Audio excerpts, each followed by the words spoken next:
So welcome to College Football Trash Talk Monday. Just kidding. This is our Monday mastermind, but there are a few of us on here that are passionate about our team, so we might be representing our colors. But we're Grow Global. If this is your first time checking us out, just know we're a group of agents and brokers all across the country and sometimes international. We get some international people on here sometime.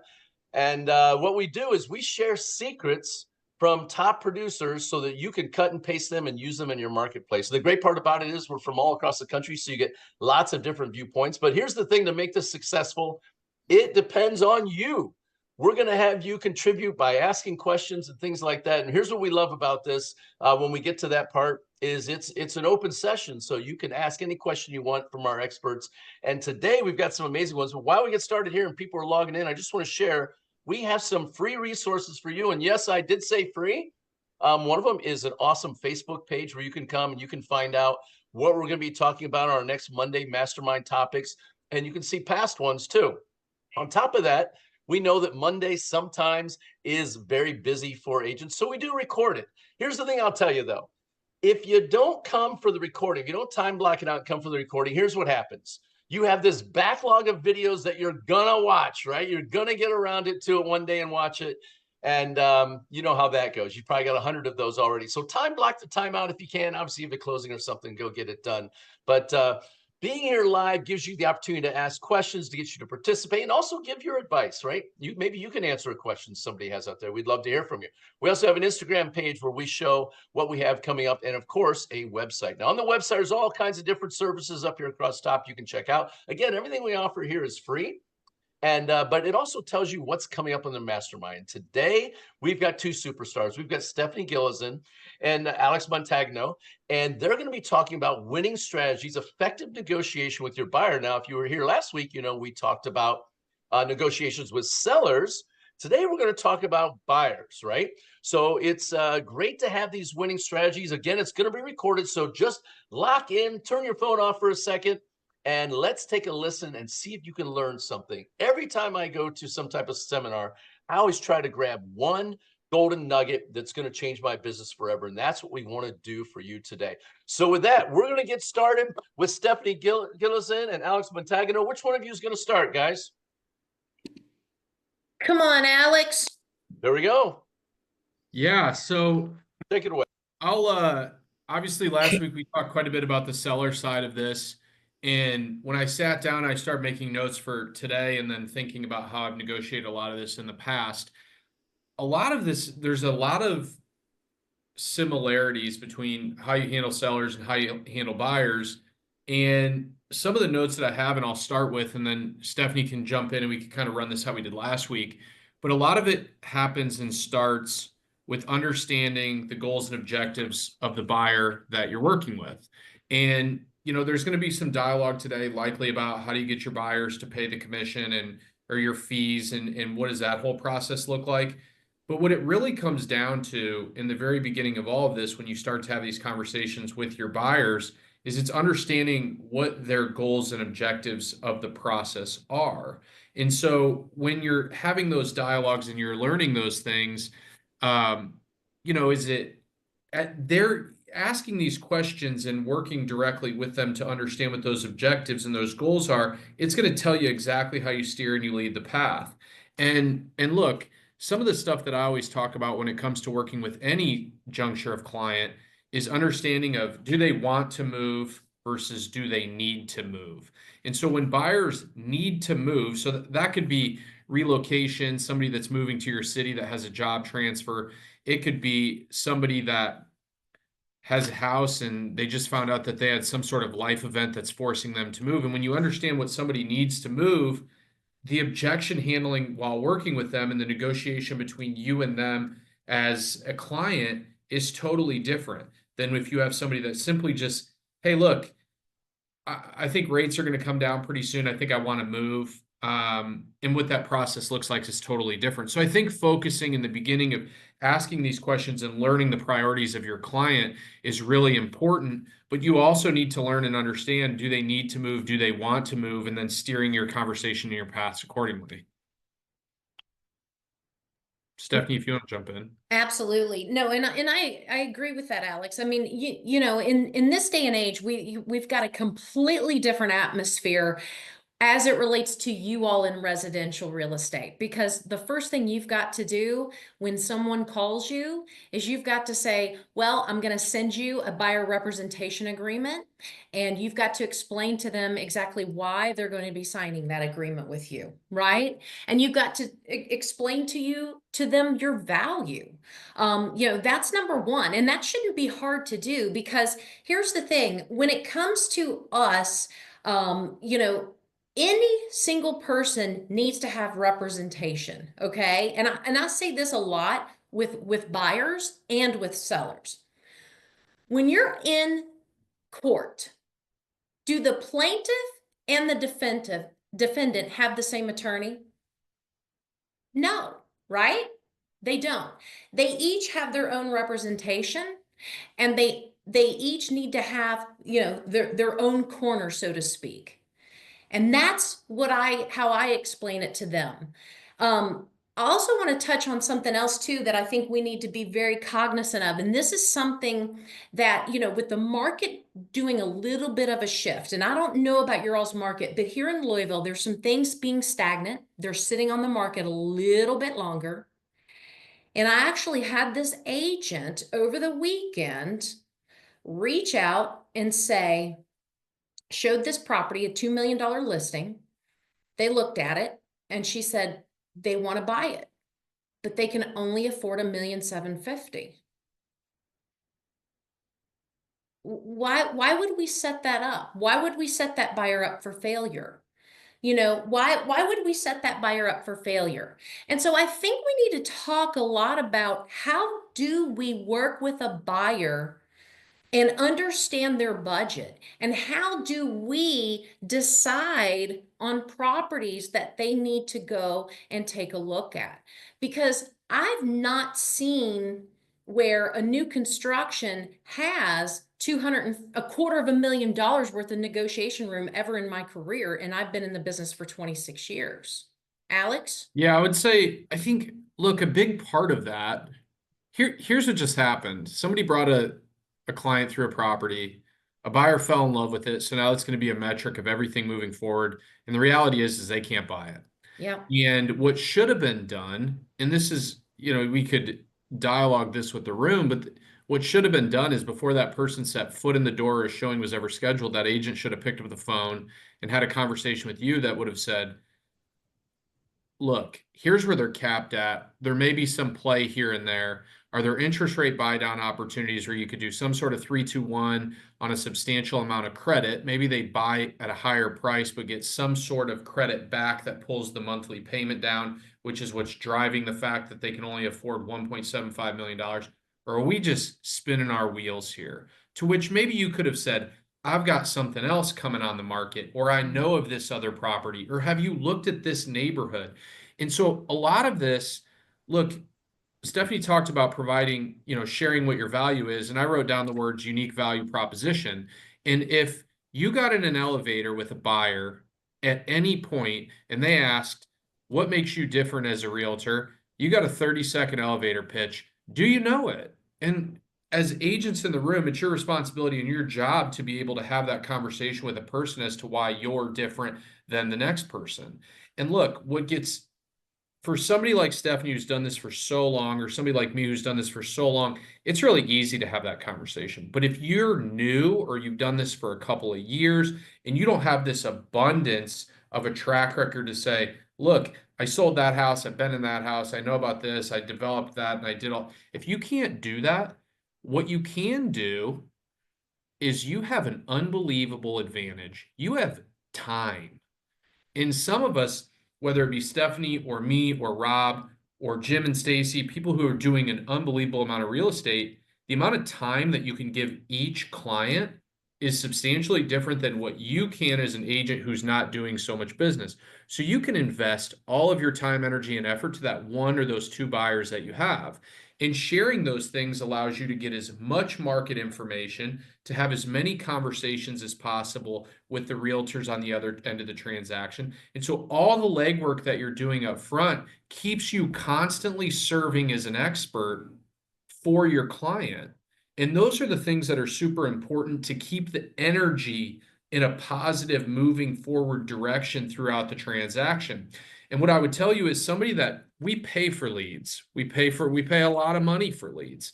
And we get so many conversations through open houses, through Zillow and online conversations, through website leads, internet leads, and they all go the same.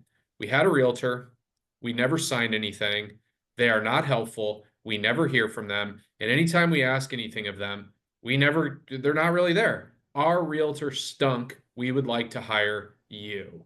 And the other things that you could be doing as agents, instead, you're going to give your unique value proposition, you're going to sell yourself and give your own pitch, but do you have reviews on your Google page? Do you have Facebook reviews? Do you have Zillow reviews if you're a Zillow member? Where are the reviews online that you could go, hey, look, here's who I am. Here's a little bit about me. As you're researching other agents, feel free to check out my Zillow profile. I've got 150 five-star reviews on there. That's straight from all my clients. And if there's any testimonials that you need other than that, you could go to my Google page and there's 190 five-star reviews there. It's third-party validation that's making somebody go, wow, golly, if I hire Alex or Alex's team, I'm going to feel a hell of a lot more comfortable with that process than if I hire this one guy that I just felt uncomfortable with in our initial conversation. Absolutely. Alex, I got a question for you because you all do buy leads and people are hiring your team. You're in the top, what? I know you're in the top 200 teams here at EXP. So what was, in the top? I think 100, right? I think with EXP, we were ranked like 160 something. We toggle between 1 and 2 in the state of Indiana for EXP. And then I think the MyBore ratings, somebody sent them to me this morning, but they're wrong. So we have to fix those, but we're probably in the top 50 teams, top individuals, top 50, probably even higher than that, in the state of Indiana from our metropolitan Indianapolis board. So whatever that's worth. Awesome. Yeah. I love that. Yeah. Well, but as it relates to that buy side, representation, you're strong and so forth. But let's speak to the little guy on your team or the little gal on your team. What is it that you're training them to promote that value? Yeah, so it's what are you affiliated with? So if you look at our team, if you're an agent on our team, you're affiliated with the entire team. So if you go in and you interview for an opportunity, you have access to all the listings that we have. You have access to all the off-market conversations that we have every day. You have access to all the buyer portal information of who's looking for what and what's coming down the pipeline. And I would say the same goes for everybody that's on this call. So if somebody called me tomorrow and said, hey, Alex, do you have a powerhouse listing agent in Louisville, Kentucky? I would say, yeah, absolutely. I have someone on my team named Stephanie. You have to meet her. She's incredible. I connect with her all the time. Let me send a text right now and I'll connect you guys today.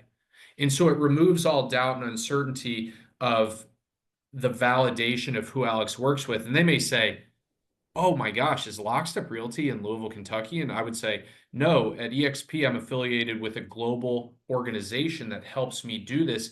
And I've worked with Stephanie for 5-6 years. You need to talk to her if you're doing anything in Louisville, Kentucky.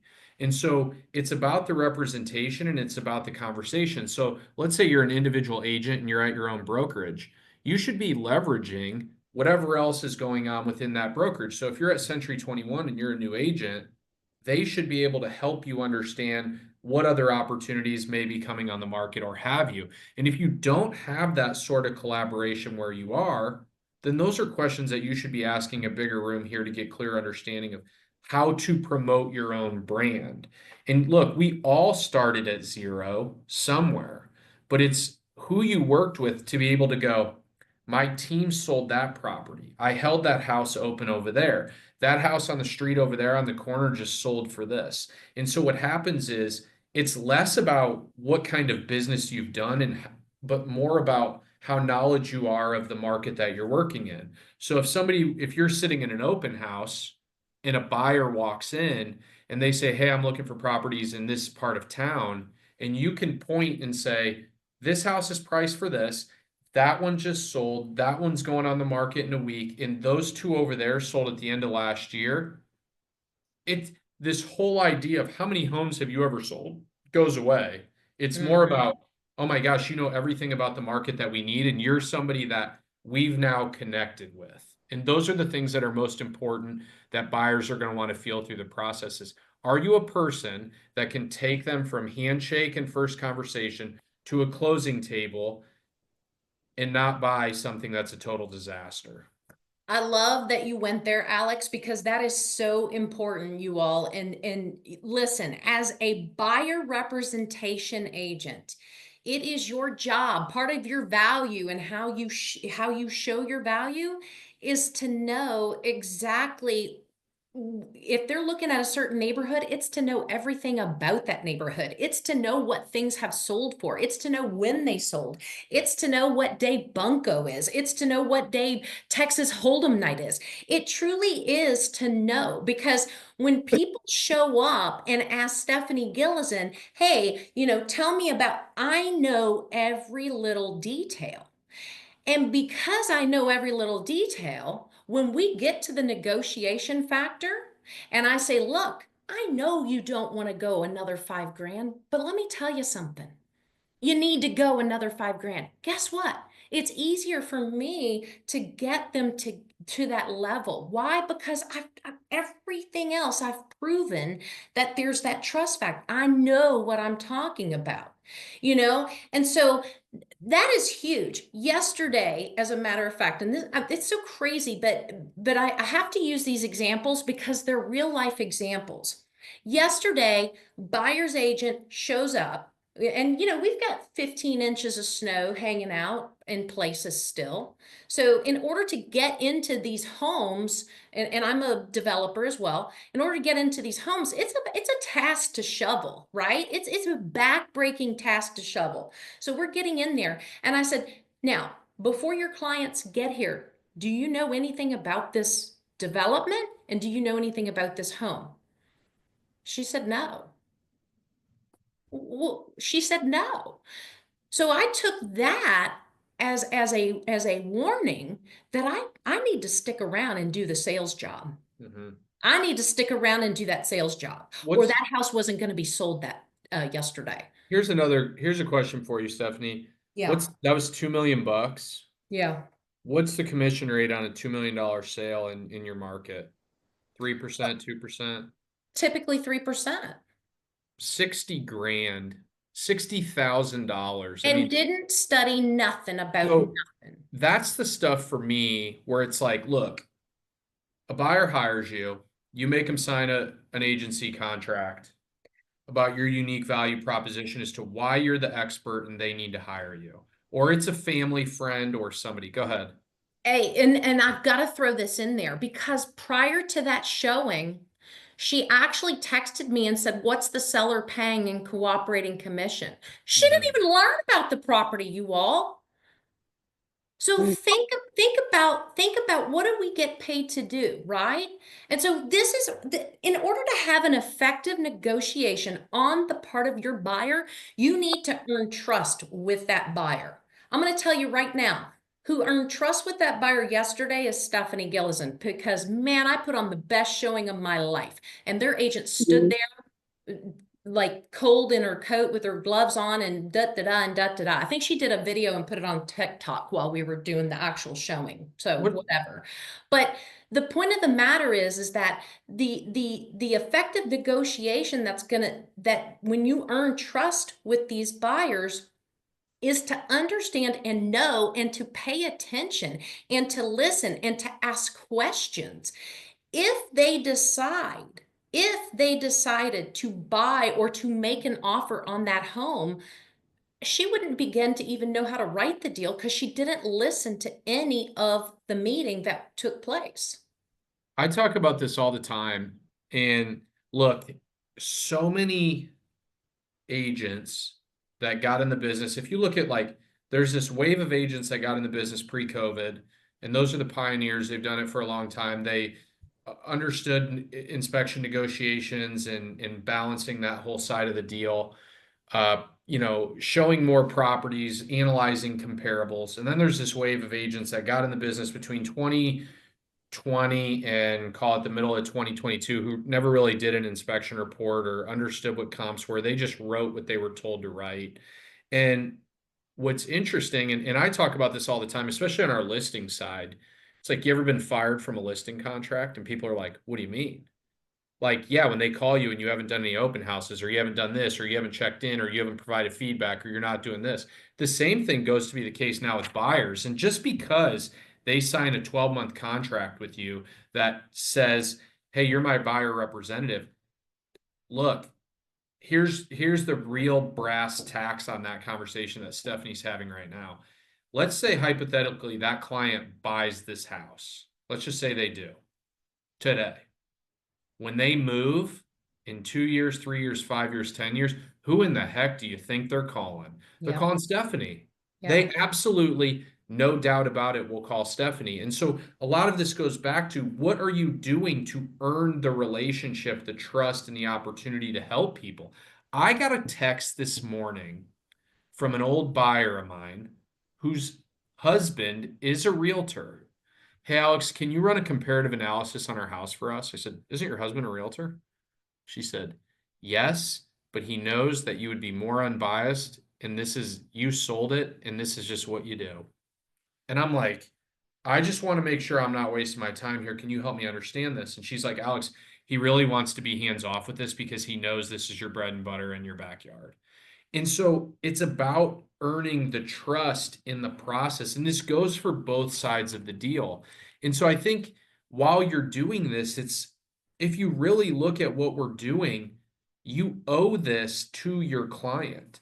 And if you do the right job for your client while you're doing it, then you get referrals, and then you get additional opportunities, and then you have more dialogues, and then you get invited to the housewarming party, and all these other things that are going to help you build and grow your business. So it becomes less about, Alex, how many houses have you sold as a realtor so I can trust you? But man, when I did my deal with Alex, he was in the trenches the entire time. It was unbelievable. Every step of the way, he was two steps ahead of the other side of the deal, and he was all the way through the transaction, and he still checks in on us. And those are the things that help you earn clients. I think when you look at this just from a buyer or seller perspective, you need to look at this as like a lifelong lasting relationship perspective. And that's the work that you owe to your clients as you're doing this. So we're on the mastermind call today with Alex and Stephanie. If any of you have questions directly for them, you can put it in the chat box. You can raise your hand down there, and the reactions will call on you. And if you want to unmute and ask these guys a question, what we're talking about is winning strategies with buyers. Something I know Alex and Stephanie, you guys are probably going to get to, but people would like to hear is that a lot of times people say, as real estate agents, we are psychologists, right? We don't really sell houses, right? And so one of the biggest things is setting expectations up front. What are some expectations that you guys set up every single time with every buyer that sets you up for success, that people on this call or that are watching this recording could take and cut and paste into their business? What do you guys have as far as that goes?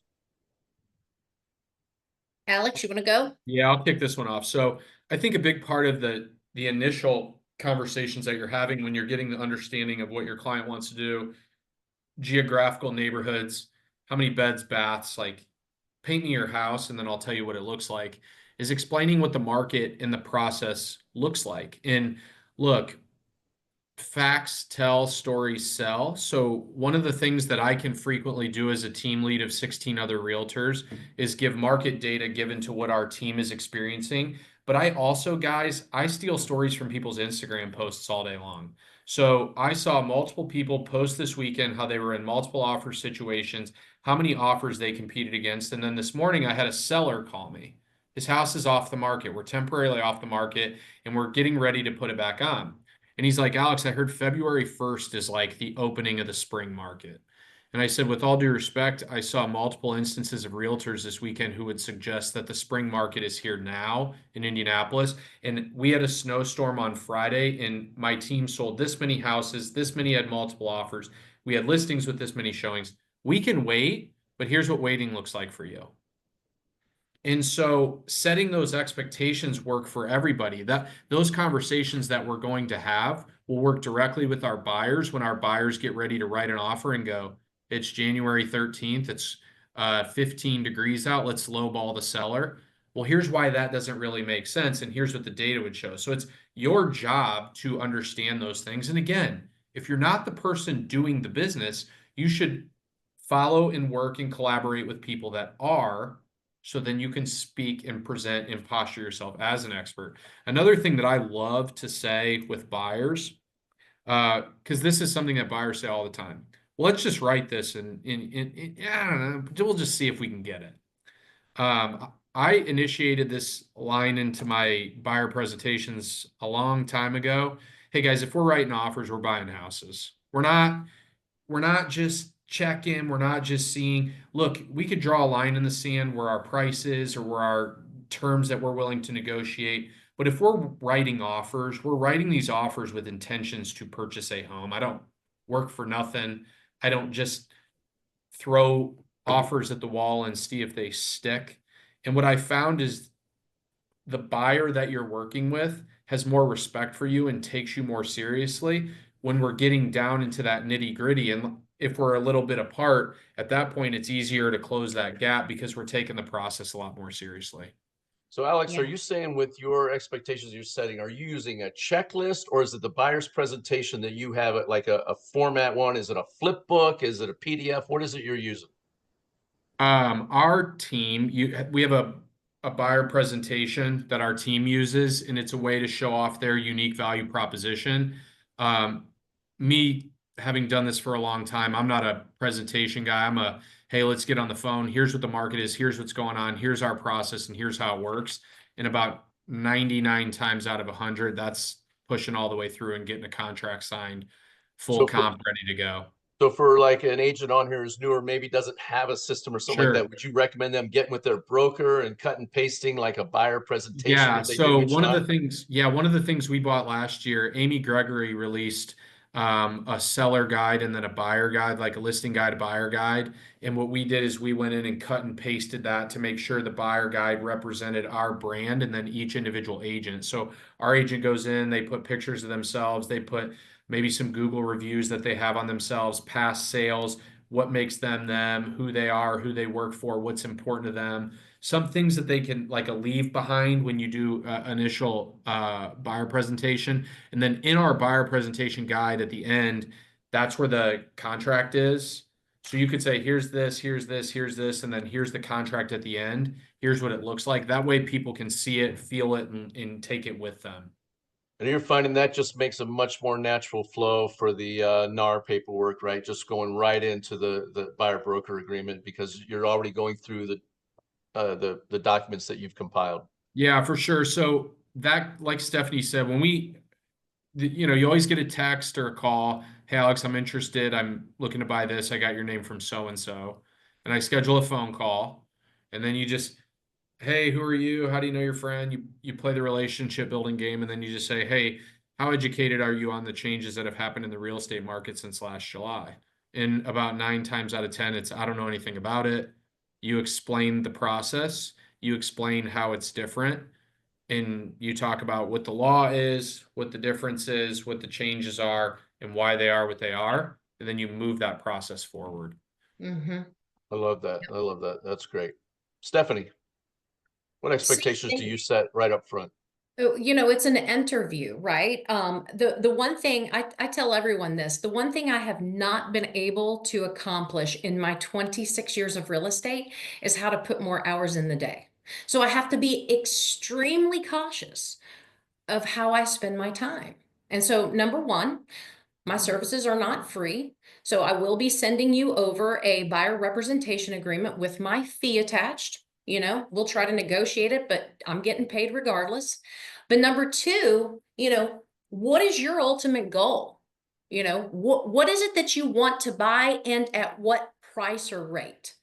I don't work with low ballers, you all. I will not work with a dreamer at all. I'm not going to do it. I don't have to. I'm not going to work with somebody who thinks that they can throw anything out there and it sticks. Now, I'm more on the commercial side, and so I'll get people that call me and they'll say, I want to buy a retail strip center. I want an 8% cap, and there'll be none on the market. So in order for me to find that, I've got to dig up something that's off market. I'm calling owners to see if they want to sell. In order for me to do that, that takes work, right? And so I'm not going to do that for people that are not willing to pay a realistic market rate. So I ask that question, are you willing to pay market rate? And if you really like it, are you willing to pay over market?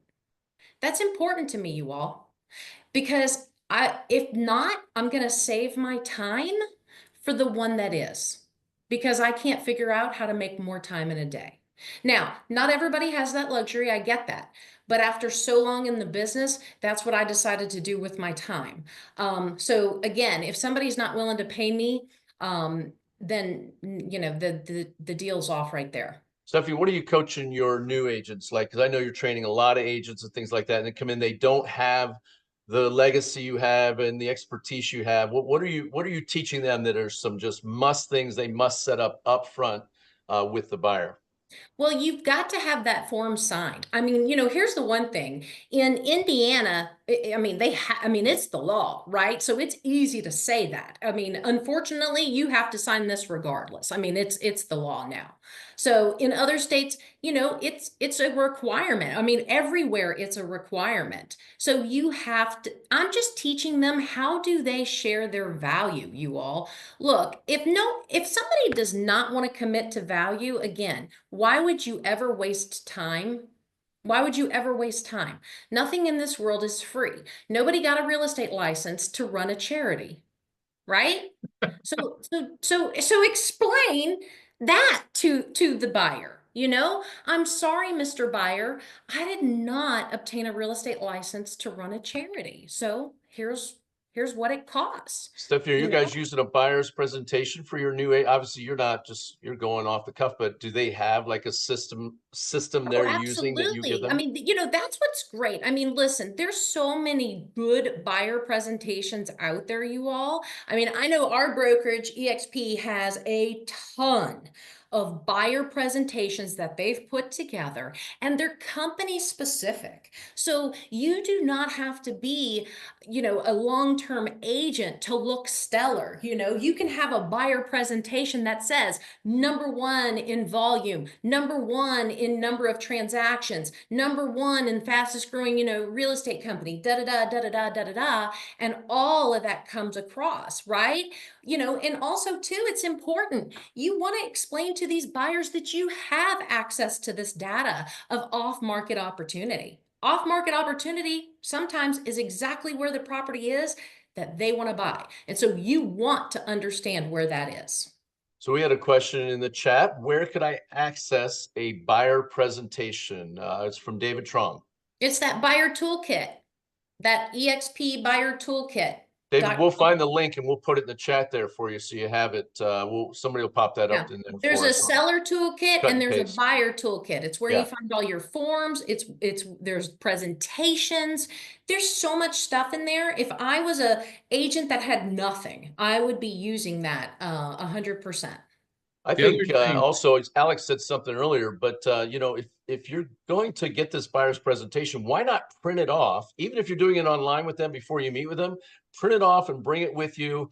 And get it printed by maybe your title company, so they use really good cardstock paper on it. Make it full color, full bleed. Have them bind it for you. Even if you have the time, put the buyer's name into it, merge it in there, and you show up. You got this big, thick bound thing on good paper, and it's pretty looking, and it's put together. It feels like an A, right? I don't know if in the old days when you took a paper into your teacher, does it feel like an A or does it feel like a B, right? Something heavy that they can hold in their hand and take it. There we go. The admin put in buyer and seller toolkits in there. Oh, it's on our Grow Global website. I told you our Grow Global website has all kinds of free things you can access, but it's in there in the chat.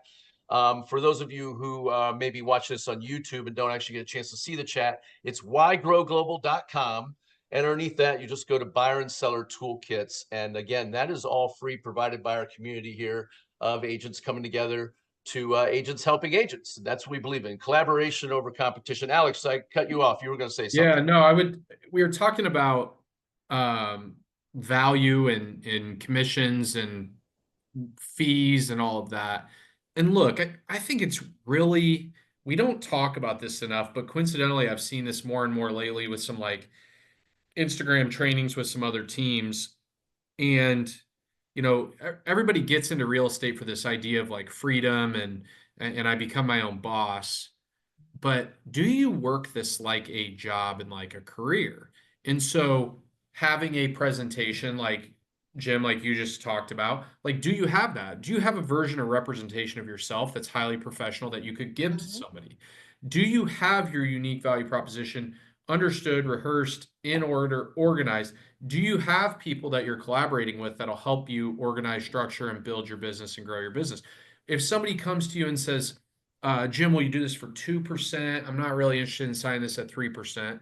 Do you know how to handle that conversation and how do you move through that? And what I'll tell you is anybody that's done this for a really long time always says the exact same thing. The people that jam you over your fee up front, whether that's on the buy side or the sell side, are awful clients to work with. They steal all your time, and your dollar per hour that you attain at the end of that transaction is far never, ever, ever, ever worth it. And That's the truth. so let's say hypothetically, you have the courage to walk away from those opportunities, whether you're brand new or you've been in the business 5 years, 10 years, 20 years, whatever it may be. What I'll tell you is to say no to something is to say yes to something else, or yes to something is no to something else. So if you can walk away from that opportunity, you can find people that want to work with you. And what I can tell you, look, you may have no clients and it may feel like nobody's out there. I promise, keep going. There are. And there are a ton of people that want to pay you, they want to work with you, and they want to support you. But you have to show them that you're worth that. And it is not about transaction count or how many clients you have.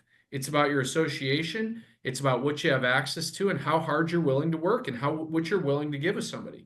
And it really goes back to this idea, you know, does it feel like an A? When you meet them, are you showing up prepared? If they ask questions about the market, can you talk about what interest rates are today? Can you talk about what is the market like? What are sales? What's happening? If I wanted to find this, that, and the other, is it out there? And a lot of that, I mean, look, I'm under contract with a seller right now, and the buyer looked at the house on a Saturday, said they love it and wanted to write. And then on Monday, I said, hey, are you guys going to write an offer on this? And she said, the buyer wants to pay $25,000 under market. And I said, can you send me what they saw that led them to believe that you could get A, B, C, and D and all these things for that price? And she didn't say anything. And then a week later, they looked at their property again and they ended up paying $10,000 less than where we were at in market and $15,000 more in their initial conversation. Look, it's all about education and process and being able to provide those things for your clients. And that's what makes you a professional. That's right. And for those of you who are out there thinking, well, how am I going to overcome these objections? I mean, Alex and Stephanie are so smooth when they're coming out. Well, I promise you in the beginning, they weren't that smooth when they first started. Well, maybe Stephanie was. She was kind of born as a real estate agent at the age of 5. But how do I do it? So here's something really simple you could do. You can go to ChatGPT. Well, my phone won't show up right now. And you can type in the question. What are the top buyer objections in real estate and ways to address them effectively? And bam, it slams them out on there, and you can cut and paste those. You can literally put those in your buyer presentation folder. It's the top objections, and it talks about, ChatGPT says, what's behind this? Why are they have this fear? Like, I'm afraid of overpaying for a home. What's behind this? ChatGPT says market conditions like bidding wars or high prices, lack of knowledge about pricing strategies, and then how to overcome it. Explain the process, providing strategies, build trust. You can literally have this stuff in writing. And then when you panic, when they say something, they're like, oh my gosh, I heard Alex say that on the mastermind, but I can't remember how he said it. You can go in here and you can literally go, well, on page 24 of my presentation, we actually cover this right here, and you can read it to them. if you're that new and you're just getting started and you're trying to get good, until you have it all memorized and it's like becomes part of your DNA, you just take it and read it to them, because literally there's the same 12 objections that every buyer has. Once you've learned how to overcome those, in fact, some people would argue there's only 6. I'd say there's 12.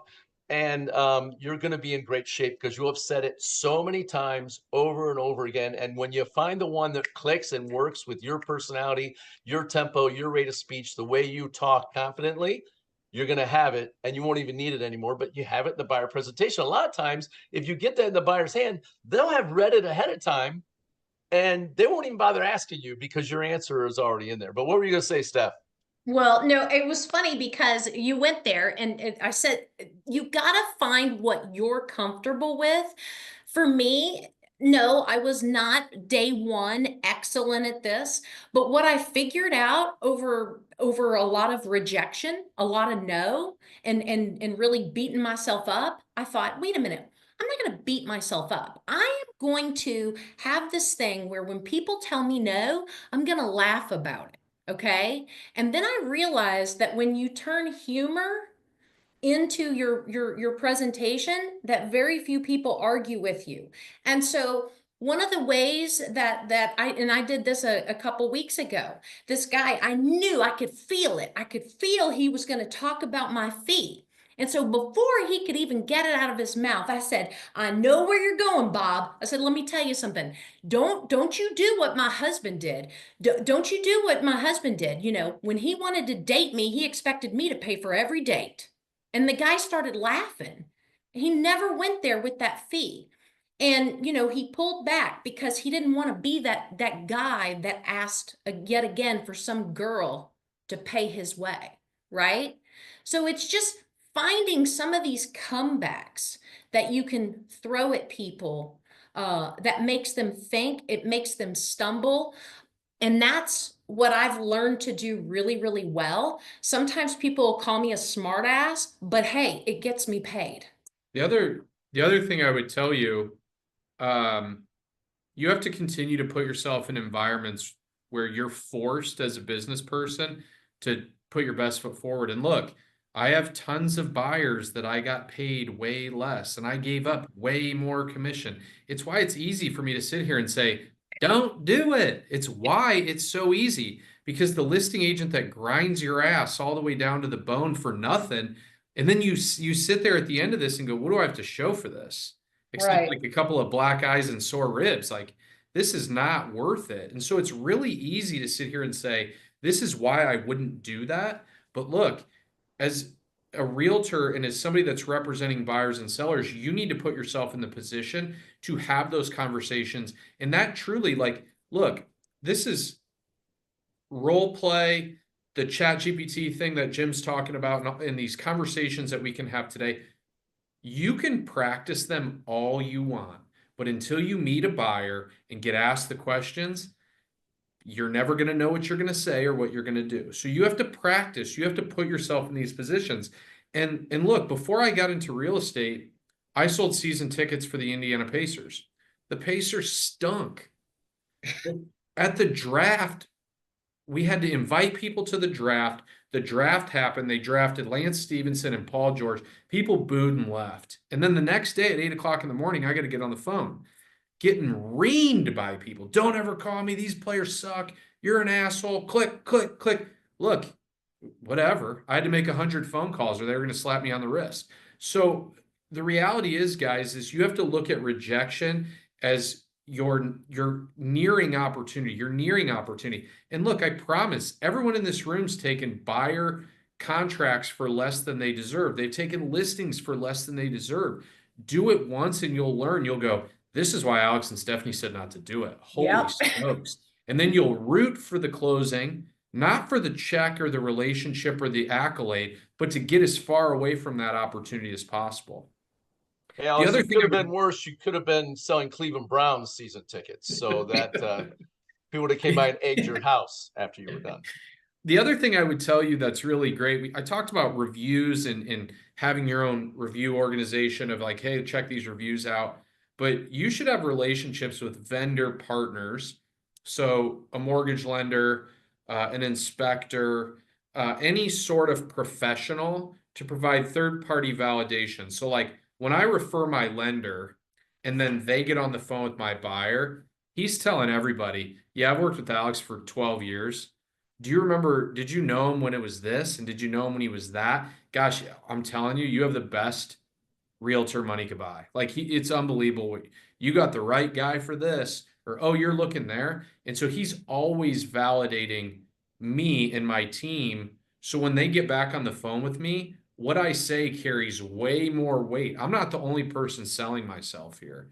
And so if you don't have those relationships, I would tell you to form them. You need them. You need powerful lenders. You need powerful inspectors, contractors to help you navigate through transactions when you get an insane inspection report. Like you need all of those things to be able to help your clients, and it creates a louder voice for you as a professional.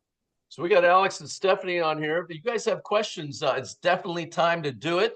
We're 15 minutes till wrap up time here. We always like to start on time and end on time here on these to respect everybody's time. But you have a question for these guys, anything buyer related, or maybe you have some buyer trick that you have for securing buyers and things like that. We want to hear from you. This is your part here while Alex and Stephanie keep talking for us. But you can raise your hand down there in the reactions, or you can type your question or comment in the chat and we'll read it for you. Or if, you know, we'd love to have you on here and speak up. Go ahead, Alex or Stephanie. No questions. They're quiet today. They're quiet today. They're quiet. No, I think too, you know, like Alex said, you do have to definitely have a tool, you know, your tools, those are those vendors and so forth. But also too, you know, when you do have that situation, because it does happen where you've got to take less, you've also got to make sure that if that's a good situation, because it's happened to me too, where you got to cut something to make that deal happen. I say to that client, I expect with this money I'm donating to this cause that anytime I need you to give me a stellar review that you're going to, because I always have people that want to talk to past clients of mine, always, especially on some of these large transactions. And I make sure that I get that commitment before I sign off on paying or contributing that money. And I call, you know, I say that a contribution to the cause or a donation to the cause, so that they understand that it's my choice, right? It's not something that I have to do. David's got a question. David, unmute, baby. Let's hear your question. Because we got you So muted. hey, y'all did a good job, and this is I always try to jump in. A lot of time I work with buyer and seller that come to me, you know, that want me to work for them, and I doing that. I got into a situation right now. I got this client with the sister in California, and she tried to sell a house for her another sister, actually another sister were in Memphis area, Arlington, my area. So we see ask for price and all that. So she would, I think she managed to try to interview the other client, the other realtor and all that. What is the best way to work with people like out town? I mean, to sit down. I never really sit down do any seller presentation. Not really the way I'm doing it, because they come to me, they want it, we working out a price, kind of like a handshake deals, you know. And like these people right here, kind of known of me, they don't really know me personally. So what would you recommend, like maybe making the Zoom meeting or demand, or that like the seller kit that you guys have? How do you recommend we kind of personalize to myself or something like that? Can I try to learn this too, to kind of I'm start up a team right now, so I can get some tool and kit and training my team, maybe baby steps or how they're doing it. For myself, I'm good, but for them, you know, like in this situation with people out of town, how would you like to how would you handle seller like that, or even buyer? Out of town clients, Stephanie, Alex, how would you handle that? What would you guys do? Who wants to take that one first? Go ahead, Steph. I work with out of town clients every single day, and I work just like this on Zoom, face to face. with documentation, with everything in writing. Everything has to be in writing, okay? Knowing that they're legitimate, knowing that they really own the property, you know, just all things like that. I didn't understand everything you said, David. Jim, was there another question in there? What is it? The C is not the seller on the property. Uh-huh. One of the brother would die, so the house before the day he would pass. He would quick claim it to a sister. There were like 4 different sisters. One sister, the one who owned the house, but the person I'm dealing with is the biggest sister, the oldest sister in California, and that girl was kind of like looking for the agent for the family to list the house, and they refer her to me, one of her best friend in Memphis. She used to live in here. So how do I present it? What would you recommend? Should I ask both of them to sit down for me to do presentation? She asked me for a price of the house. I came and looked at the house. So I came back and give her the idea. But I would. it's been on the phone. But would you recommend do a Zoom meeting? What is the next step I need to do? Call her back and set up a Zoom or what? First off, whoever has the legal rights to the house that can sign your contract is exactly who you need to be talking to, David, because without a listing contract, you can't do anything. So why are you wasting your time? So Sometimes, what would David, you I call recommend those me to do? people, gatekeepers. The gatekeeper is the person who's keeping the decision maker away from you. So sometimes you have to do an extra step in the appointment where you have to network your way through that gatekeeper by earning their trust, building value, and then they're willing to turn you on to the decision maker and people like that. So it might take an extra step of a Zoom appointment with the gatekeeper first. You might have to win them over, and they understand what you have. Send them your buyer packet or your seller packet, in this case, if you're doing a listing on it, so that they believe in you enough to then put you in touch with the decision maker. It sounds like that's what you're going to need to do on this one. Alex, were you going to say something? Yeah, I would agree with all of that. Make sure it's one way or another, you're getting to the people that are the contract signers and the actual decision makers. And that's every decision maker. That's not just one, it's everyone. So I just had somebody reach out to me about selling some land in Kentucky. And I texted him and said, "Do you want to sell this? Or does everybody on the estate want to sell this?" And he's like, "Everybody is on board to sell this."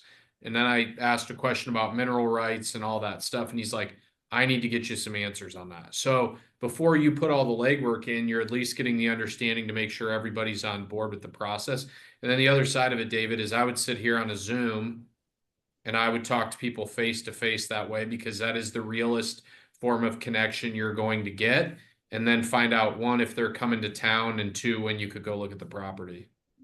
And I'd like to put out on here also, if you're a brand new person and you're just getting started in real estate, we know this stat from National Association of Realtors, that 5 years from now, 80% of the homes that will be sold by an agent who's not currently licensed. So we have a constant turnover in real estate. So there's a lot of agents even that get on these masterminds that have less than a couple of years experience, maybe sold a handful of houses. I would recommend this: find whoever your mentor is and help them have them help you land the business, right? Which is that very first appointment with the presentation of either the buyer or the seller presentation. And obviously now with Zoom becoming so popular, you can literally put your buyer/seller on there with your mentor and you, and have them help you secure the business. That's what a true mentor does. A trainer tells you what to do. A mentor shows you and actually helps you secure the business and things like that. And if you don't have a good mentor, you need to search one out. I would put that on here. What were you going to say, Stephanie? No, I think that was excellent. And I was just going to give everybody a little bit of a warning too, to be cautious of scams. There's a lot of scams going on right now. I mean, you got to vet everyone that's calling you. Forewarn is excellent. I mean, we get it yeah, I'm so glad we get it provided to us at our brokerage, because I use it all the time. But you've got to vet every single person out. I've never seen more or heard or been approached on the phone by more scammers than here recently. Yeah, it seems like that's happening quite a bit. So Kim Campbell had a question for Alex and Stephanie and said, how do you best fire a buyer or investor if they are unrealistic. So how do you fire somebody or fire yourself, if you will? What's the best way to do it? You're fun. No. John, I, your response is funny. no, I mean, that's exact. Look, I just say, look, I don't think you and I are working out. You need to go get someone else that is going to be able to meet your expectations because it is not me. How about you, Alex? You could tie it to everything, right? So if somebody's like fighting for your commission or your expectation of time or any sort of unrealistic expectations, hey, just look, I'm not the person for you. I would suggest maybe looking for somebody that's this, that, or the other, and I'm not that guy. So I'm sorry that we don't align. And what I would tell you is when you do that, they will try to not let you do it. Oh, wait. I didn't mean to. I don't want to do that. Whoa. If I sign your BAC, would you be able to do this? And look, the reality is like people aren't going to change. If they're that hard in the beginning or they're that hard during that window of time, it's never going to get that way. And you could just say, hey, look, I just don't think I'm the guy to help you at this point. Like, I'm not the guy for you. And the ability to have that kind of fortitude to do that confidently is to have an endless supply of leads so you can cherry pick the people you want. You can watch one of our previous videos, a multitude of them we have on our YouTube channel that talk about lead generation. I want to talk about something before we wrap up. If anybody has a question, by the way, now's your time. It's not a stupid question.